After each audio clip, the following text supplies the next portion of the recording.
certain simple things like we are using SOFA or Q SOFA, SIRS, NEWS. There are several parameters which we can use, and by its use we can assess that the patient might be going into sepsis even if it is not in the sepsis. The moment we identify, we should start our action. We should not wait for the patient to go into sepsis and the full-blown thing should be coming out. We should act before that. Few simple things are done. Like the patient is coming, vitals, we are seeing the vitals, how are they, is there tachycardia, if the BP is less, if the respiratory rate is high, if the temperature is wrong. So you need to look at the simple things, look at the history, try to listen to the patient properly, and then we can actually come to the point where we can say that yes, this patient might be having sepsis. The moment we feel that, we should go for the investigation part. Fluid resistance, 30 ml per kg of fluid should be infused over the first 2 to 3 hours, depending upon the patient's BP. But there is a newer recommendation which is that start inotropes at that time itself. Do not wait for that time period of 1 to 2 hours or 3 hours and then you go for inotropes. No, you start inotropes then and there, and then you can taper it off. You go for the blood culture, all the relevant cultures. If the patient is complaining of if there is a burning sensation in urine, or if the frequency has increased, anything like that, you go for the urine culture. Serum procal is a very simple thing which can depict whether the patient is having a sepsis or not. 0.5 is the cutoff value. If it is more than that, you should be more serious about the patient.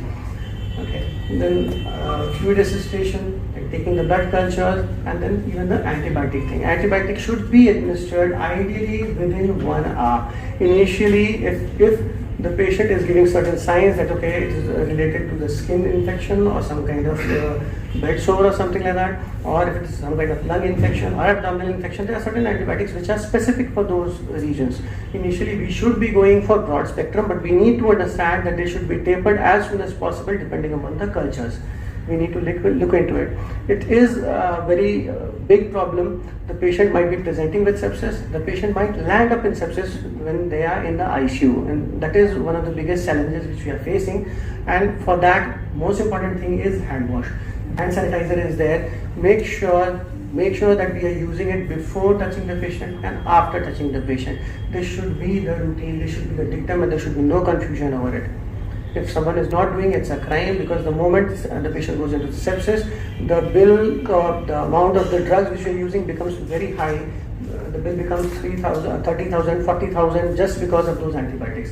And then we are losing general patients because of that. So we have our own reputation and we will be working very hard. We are looking at all the certain points, and kindly before going out of this call, go through all the charts which have been posted. They are very simple, very informative. Very much of hard work has been done by our friends, so we should go for it. And most important thing is we should stay focused. Sepsis is a thing. Lines, there are certain things. Lines are there, catheters are there, bed sores are there. Those bundles, they have been very beautifully depicted in our charts, and just we need to follow them. And it's up to us that we give all our brothers and sisters and the new doctors a better training so that they could understand the relevance of it, the severity of it, the importance of it, so that if we adhere to it, definitely the sepsis rates will decrease. We are trying our best, and all of us are working hard on it. Thank you.